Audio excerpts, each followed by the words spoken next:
This woman works out for 8 hours every single day. She knows it's bad and wants to stop, but she can't. How is this possible? Woman addicted to exercise works out 8 hours a day. 8 hours? That's a full-time job. This can't be healthy. You want to feel better, you want to have more energy, you want to add years to your life. We always say exercise. Exercise is good. Yes. But what if you start to overdo it with physical activity and it takes over your whole life? My name is Erin, and I am addicted to exercise. I exercise 8 hours a day.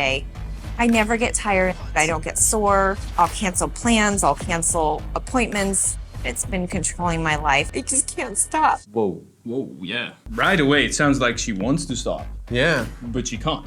exactly. But that was even more. Also, she said, I never get tired. I don't get sore. I never get tired and I don't get sore. That is great. But I mean, if you work out 8 hours a day, Yeah, you get used to it, but it also sounds like a disease almost. or maybe she's like sore and tired all the time, so she doesn't feel the fluctuation. This reminds me of the woman that walked 100,000 steps every single day. I was a competitive gymnast since the age of 7, training at least 3 hours a day. She said to me, I'm not going to gymnastics practice. I got the thermometer, and she had 103. That was the only time she didn't want to go to gymnastics. I started getting into marathons and triathlons. I never miss a day.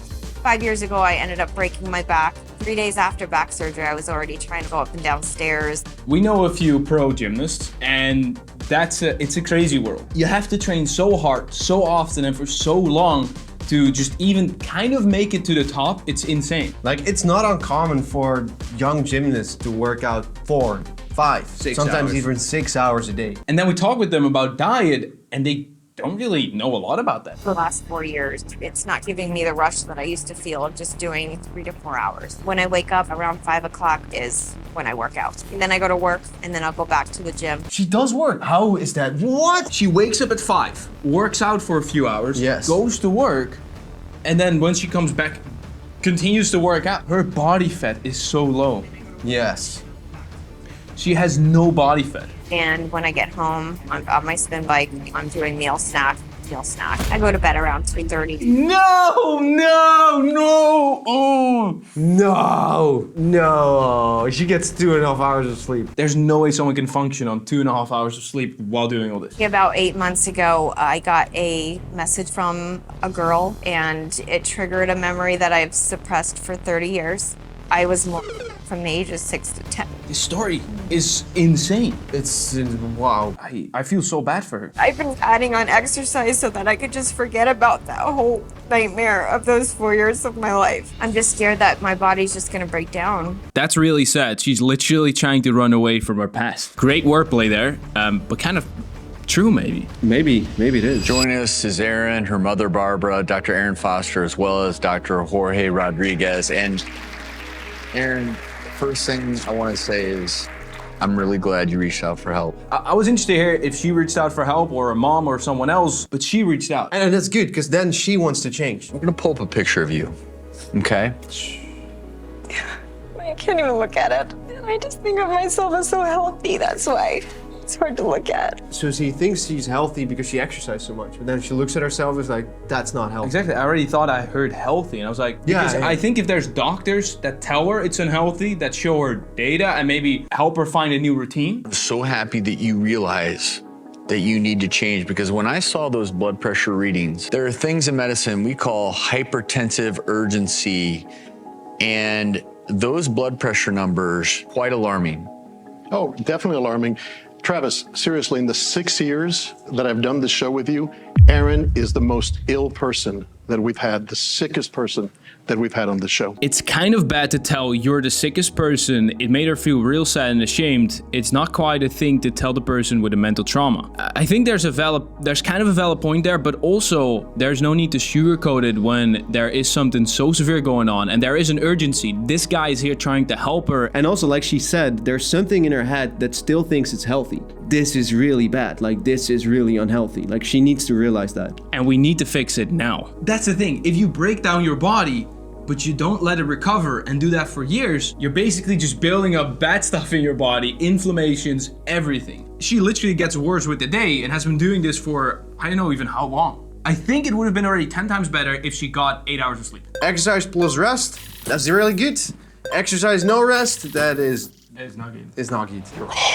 Your heart worries me because you have a low pulse and the pressure is so high that there are some signs in the EKG that you might have an enlarged heart. So all of that has to be looked at. And I'm so glad you took that first step, seriously, because otherwise you may have just found this out through an emergency. If I could give her just 20% of my laziness, she'd gain 80 pounds. What? There's good news. So I want to put the medical aside, because the one thing that I want to encourage you to understand right now is we can medically get you to a healthier place, okay? But we can't improve that until we stop the behaviors that have led to that outcome, okay? As soon as she starts eating more, resting a lot more, Sleeping a lot more. she will already probably improve a lot of these markers. I'm not a doctor, but I think she can feel a lot better within a week. Yeah. Just a week of proper nutrition, sleep, resting. I'm thinking the same thing. I didn't realize it kind of coupled with food addiction. Maybe she doesn't really care about food, but she just can't eat that much because you can't counter eat 8 hours of working out. I wouldn't be able to do that. She must be burning like 6,000 calories as a woman every single day. There's no way she can eat that while doing the exercise. I eat a lot, but obviously probably not enough to cover my 8 hours a day of exercising. She came to me, a complete stranger, and I asked her to trust me, and she did. Yes, you used a coping skill that we would normally call healthy, exercise, but you took it to chaos. I'm so incredibly proud of her. She identified it and she acknowledged it. Okay, so there's hope. There's good news. And the only comment on this video basically is, how is she now? Woman addicted to exercise heads to treatment. Are you feeling hopeful right now? I'm very, very hopeful. We tried for years. Years, yeah. This is the first time we hear the time frame. So this is your opportunity, and I want to introduce you to someone, James Huffman. April 20th of this year will be the 7-year anniversary of the passing of my first wife. She struggled significantly with an eating disorder. We've built a beautiful little treatment center. We would like to extend to you an offer to come spend 60 days with us. You ready for this? I am.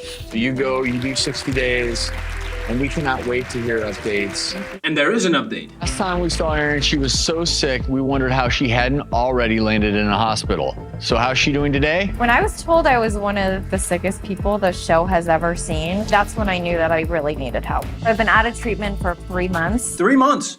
She has a lot more fat in her face. Not negatively, actually positive. In a positive way, and I think there could even be more. Yeah. But she's looking a lot healthier. I gained between 18 and 20 pounds. She gained 20 pounds. 20. I get at least 6 hours of sleep. That's a lot better than 2.5. Yes. Could still be a little bit higher, but obviously we're going step by step. It's only been 3 months. My exercising is down to 3 hours a day. I incorporate yoga and I eat during the day. So I actually feel hungry in the morning. I thought she was gonna go down to 4 hours minimum, but 3 hours, like that's so much better. And that's also like, there's plenty of people that work out 3 hours a day. Welcome Erin back to the show. And Erin, I think I speak for everyone when I say we're proud of you.